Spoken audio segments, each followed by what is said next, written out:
Good morning students. आज का हमारा जो टॉपिक है वो मैक्रो इकोनॉमिक्स की यूनिट 2 मनी बैंकिंग का ही लास्ट टॉपिक है, दैट इज़ मॉनेटरी पॉलिसी। इसका मतलब क्या होता है मॉनेटरी पॉलिसी का, मैंने आप लोगों को पहले भी समझाया था कि जो कमर्शियल बैंक्स होते हैं वो जितना भी लोग जो पैसा जमा करवाते हैं कमर्शियल बैंक्स के पास, उसमें से पैसा रिज़र्व रख के बाकी पैसा वो क्रेडिट पे दे देते हैं। क्रेडिट का मतलब होता है लोन।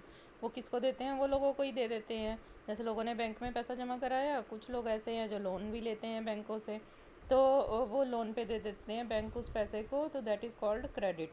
इसका मतलब ये होता है कि लोग पैसा अगर कम रहे हैं तो अपनी ज़रूरतों को, जैसे घर खरीदना है, गाड़ी खरीदनी है या बिज़नेस सेटअप करना है, तो उसको करने के लिए लोग बैंकों से कर्ज़ा लेते हैं।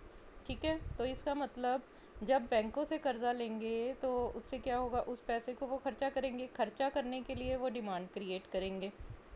ठीक है, डिमांड क्रिएट करेंगे और किसी चीज़ की अगर डिमांड ज़्यादा होगी तो क्या होगा, उसका प्राइस बढ़ जाएगा। इसी तरह पूरी इकोनॉमी में होता है, जब सभी लोग या ज़्यादातर लोग कर्ज़ा लेकर जब पैसे को खर्चा करते हैं तो उससे क्या होता है, होल इकोनॉमी में डिमांड इंक्रीज़ हो जाती है। डिमांड इंक्रीज़ होने की वजह से महंगाई बढ़ती है। महंगाई बढ़ने की वजह से क्या होता है, इन्फ्लेशन आता है।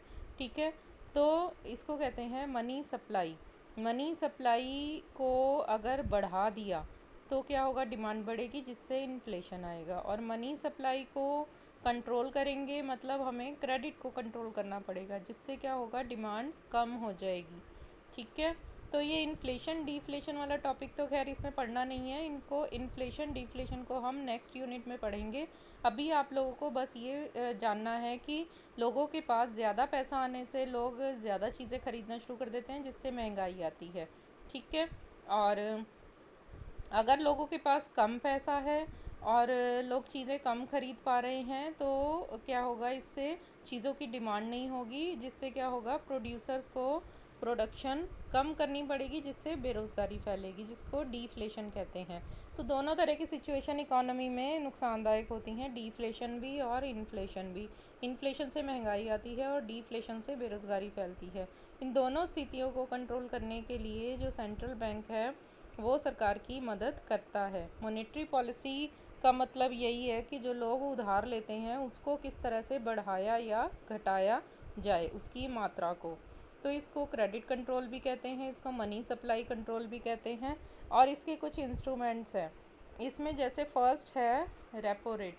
रेपो रेट का मतलब क्या होता है, rate at which central bank lends money to commercial bank. ठीक है, लेंड्स का मतलब उधार। जैसे हम लोग कमर्शियल बैंक से उधार लेते हैं, वैसे ही कमर्शियल बैंक किससे उधार लेते हैं, सेंट्रल बैंक से। तो सेंट्रल बैंक जो होता है वो कमर्शियल बैंक को उधार देता है फॉर शॉर्ट टर्म। ठीक है, थोड़े समय के लिए, अगेंस्ट अप्रूव्ड सिक्योरिटीज़। तो कमर्शियल बैंक को कुछ एसेट्स भी, अपनी सिक्योरिटीज़ भी जो है सेंट्रल बैंक के पास रखनी पड़ती हैं, उसके बदले में सेंट्रल बैंक उनको लोन देता है। तो उस लोन पर जो ब्याज लगाया जाता है, जो कमर्शियल बैंक सेंट्रल बैंक को देंगे, ठीक है, वो ब्याज जो होता है उसको रेपो रेट कहते हैं। और अगर ये रेपो रेट बढ़ जाती है, इससे क्या होगा, कमर्शियल बैंक्स को लोन महंगा मिलेगा। कमर्शियल बैंक को लोन महंगा मिलेगा तो आगे वो लोगों को लोन महंगा देंगे। तो लोगों को भी लोन जब महंगा मिलेगा तो वो लोन कम लेंगे, जिससे क्या होगा, बोरोइंग डिस्करेज होगी। लोग उधार लेने के प्रति आकर्षित नहीं होंगे, उनको ये लगेगा कि ज़्यादा ब्याज देना पड़ रहा है। तो इससे क्या होगा, क्रेडिट कंट्रोल होगा। जो लोग उधार अमाउंट ले रहे हैं उस पर कंट्रोल लग जाएगा, और इससे क्या होगा, कंट्रोल्स इन्फ्लेशन। उस पैसे को वो खर्चा नहीं कर पाएंगे क्योंकि उधार ही नहीं लेंगे, तो इससे क्या होगा, महंगाई कंट्रोल हो जाएगी। इसके उलट अगर देश में बेरोज़गारी की समस्या है, डीफ्लेशन है, लोग चीज़ें खरीद ही नहीं रहे हैं, डिमांड ही नहीं है, तो उसको बढ़ाने के लिए क्या करना पड़ेगा, रेपो रेट को कम करना पड़ेगा। मतलब कमर्शियल बैंक को लोन सस्ता मिलेगा तो वो आगे लोगों को लोन सस्ता देंगे, एनकरेजेस बोरोइंग। इससे क्या होगा, लोगों को ब्याज कम देना पड़ेगा, जिससे वो बैंकों से उधार ज़्यादा मात्रा में लेंगे। और इससे क्या होगा, एक्सपेंड्स क्रेडिट, लोन की अमाउंट बढ़ेगी, लोगों में लोन लेने की प्रवृत्ति, लोग लोन लेने की जो नेचर है लोगों की वो इंक्रीज़ होगी। इससे क्या होगा, कंट्रोल्स डीफ्लेशन। इसी तरह सेकंड टॉपिक है reverse repo rate. Reverse repo rate में क्या होता है? Rate at which commercial bank park their surplus fund with central bank. Park का मतलब डिपॉजिट, कि कमर्शियल बैंक्स के पास जो एक्स्ट्रा पैसा है, जो लोगों ने लोन नहीं लिया और माना कमर्शियल बैंक के पास 1000 रुपये थे, कमर्शियल बैंक ने 200 रुपये रिजर्व रख लिए, बाकी कमर्शियल बैंक चाहता है कि 800 रुपये का लोन लोग ले लें, लेकिन 800 रुपये का लोन लोगों ने नहीं लिया, मान लो 600 रुपये का लिया, जो 200 रुपये जो कमर्शियल बैंक्स के पास बच गए, तो कमर्शियल बैंक्स ने उन पैसों को रिजर्व बैंक में जमा करा दिया। जैसे हमने अपना पैसा कमर्शियल बैंक्स के पास जमा करवाया, वैसे कमर्शियल बैंक्स ने अपना बचा हुआ पैसा जो है वो रिजर्व बैंक के पास जमा करवा दिया। इससे क्या होता है? रिजर्व बैंक फिर उस जमा पैसे पर कमर्शियल बैंक्स को इंटरेस्ट देगा। समझ में आ गई? रेपो रेट में तो वो इंटरेस्ट चार्ज करेगा, रिवर्स रेपो रेट में वो इंटरेस्ट देगा कमर्शियल बैंक्स को। कौन देगा? Central bank. तो जब कमर्शियल बैंक्स को सेंट्रल बैंक इंटरेस्ट देगा, तो आगे कमर्शियल बैंक फिर लोगों को भी इंटरेस्ट देंगे उनके जमा पैसे पे। तो ये प्रोसेस चेंज जो है वो चलती रहती है इस तरह से। सेंट्रल बैंक किसको देगा? कमर्शियल बैंक को। कमर्शियल बैंक किसको देंगे? कस्टमर को देंगे। ठीक है, इस तरह से ये रेट जो है चलती रहती है।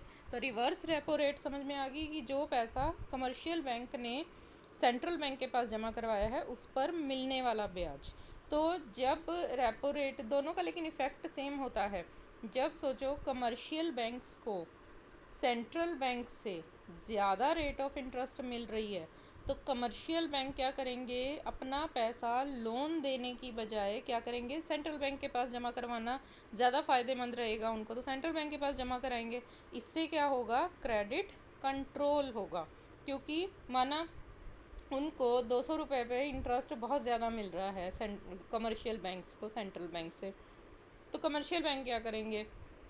अपना ज़्यादा से ज़्यादा पैसा सेंट्रल बैंक के पास जमा करवाने की कोशिश करेंगे और लोन पे वो पैसा कम देंगे, जिससे लोगों को लोन कम मिलेगा। और लोग भी क्या करेंगे? लोन लेके खर्चा करने की बजाय अपना पैसा बैंकों में जमा करवाना ज़्यादा प्रेफरेबल समझेंगे, क्योंकि उनको उस पर ज़्यादा इंटरेस्ट मिल रहा है।